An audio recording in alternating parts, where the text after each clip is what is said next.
Tout véritable enfant de Dieu est amené dans l'école de Christ sous la main du Saint-Esprit, l'esprit de l'onction, et que la première grande œuvre du Saint-Esprit consiste à présenter à son cœur Christ comme l'objet que Dieu garde en vue dans toutes les actions du Saint-Esprit en nous.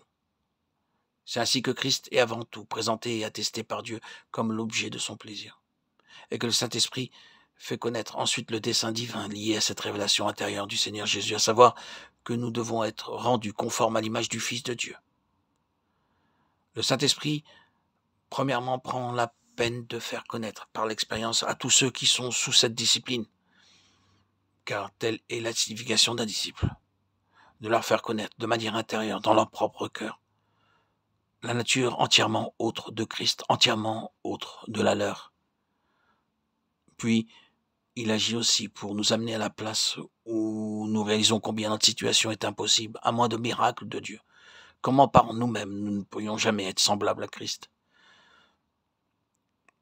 La seule conclusion que nous puissions tirer de tout cela, c'est que ce doit être quelque chose en dehors de nous-mêmes, accompli par l'action de Dieu lui-même. Or, tout cela n'est que préliminaire dans l'école de Christ, bien que cette éducation préliminaire nous semble se continuer jusqu'à la fin de nos jours. Elle semble en tout cas s'étendre sur une grande partie de notre vie, bien que nous devions arriver à un point qui représente une crise bien définie, où est posé un fondement dans lequel sont reconnues et acceptées ces trois choses. Et nous ne serions allés très loin avant qu'il en soit ainsi. La personne qui commence réellement à avancer, c'est celle qui a traversé sa crise finale de désespoir d'elle-même, et qui en est arrivée à voir tout à fait clairement par l'illumination du Saint-Esprit que ce n'est plus moi, mais Christ, non pas ce que je suis, Seigneur, mais ce que tu es. C'est cela, et cela seul qui peut être le vrai repos de mon âme. Ton amour, et non le mien. Ta paix, et non la mienne. Ton repos, et non le mien. Toi, mon tout. Rien de moi, toi-même. C'est là le fondement essentiel de la croissance spirituelle, de l'éducation spirituelle. Nous en arrivons maintenant à considérer de plus près le Seigneur Jésus comme étant l'objet et la mesure de Dieu pour l'œuvre du Saint-Esprit en nous, cette nature entièrement autre qu'il représente.